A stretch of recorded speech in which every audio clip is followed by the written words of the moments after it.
Isang mapagpalang araw po sa ating lahat mga kapatid ko sa Panginoong Hesukristo.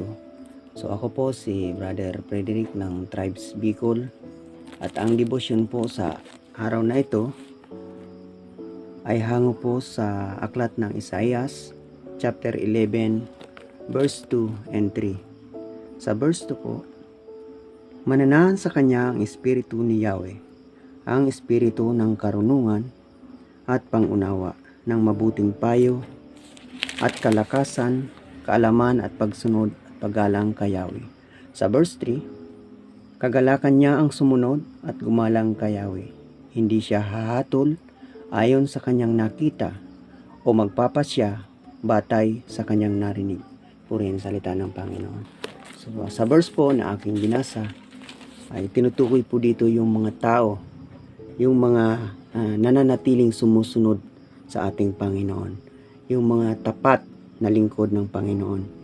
Kagaya po ni Haring Solomon na anak ni Haring David, siya po yung sumusunod sa kalooban ng Panginoon, at nandun ang katapatan niya sa paglilingkod sa Panginoon, ang paggalang niya sa Panginoon. Kaya binigyan po siya ng Panginoon ng wisdom upang maunawaan ang lahat ng bagay at magkaroon siya ng malawak na kaalaman o karunungan na nagmumula sa Panginoon. Dahil po siya po yung tao na buong katapatan na naglilingkod sa Panginoon.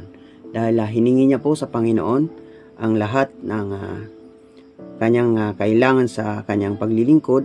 So binigyan po siya ng Panginoon ng wisdom at mga pagpapala na nagmumula sa ating Panginoon. So yan po ang binabanggit sa verse 2. At sa verse 3 naman po, kagalakan niya na ang sumunod. So, nagagalak po siya na sumunod sa lahat ng pagkakataon, sa lahat ng oras. Laging nandoon yung paggalang niya sa ating Panginoon. Hindi siya hahatol ayon sa kanyang nakikita, bagkus hayaan niya na ang Panginoon ang siyang humatol o ang gumawa ng paraan, o magpasya batay sa kanyang narinig. So, maging anuman po ang naririnig ni Solomon ng panahong iyon, ay lagi niya pong isinasangguni ito sa Panginoon.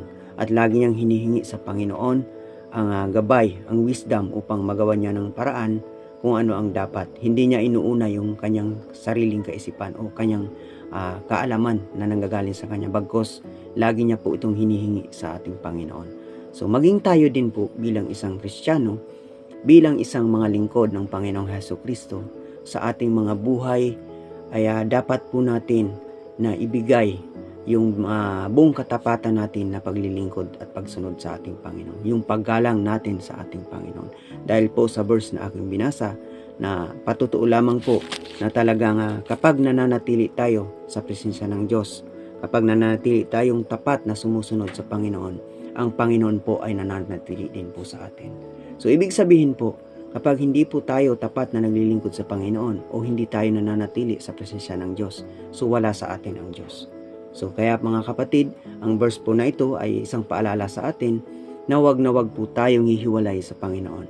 Bagkus po anuman ang ating katayuan sa buhay, anuman ang ating nararanasan sa ating buhay, ipagkatiwala po natin ang lahat sa Panginoon. Dahil ang Panginoon po ay nagbibigay sa atin ng pangunawa, ng kaalaman, ng karunungan, ng lahat ng mga pagpapala kung nananatili po tayong tapat na naglilingkod sa Kanya. At iginagalang natin siya sa lahat ng oras, sa lahat ng pagkakataon po. At anuman po ang ating mga naririnig sa ating kapwa, ay huwag po nating hahatulan. Huwag po tayong mag-judge ng ating kapwa dahil wala po tayong karapatan.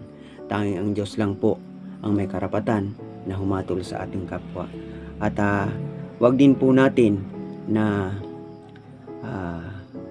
hahatulan ang ating kapwa base sa ating mga nakikita, kung ano man ang ating nakikita, na kahit pa sa tingin natin ay mali na ang ginagawa ng ating kapwa o even ng ating mga kapatid. So ipanalangin po natin sila, kasi ang Diyos lang po ang magbibigay at ang gagawa ng paraan kung ano ang nararapat para sa kanila. Amen po. Purihin po ang salita ng ating Panginoon. Pagpalain po tayong lahat ng ating Panginoon. Sa Diyos lang po ang pinakamataas na papuri. Magandang umaga po muli.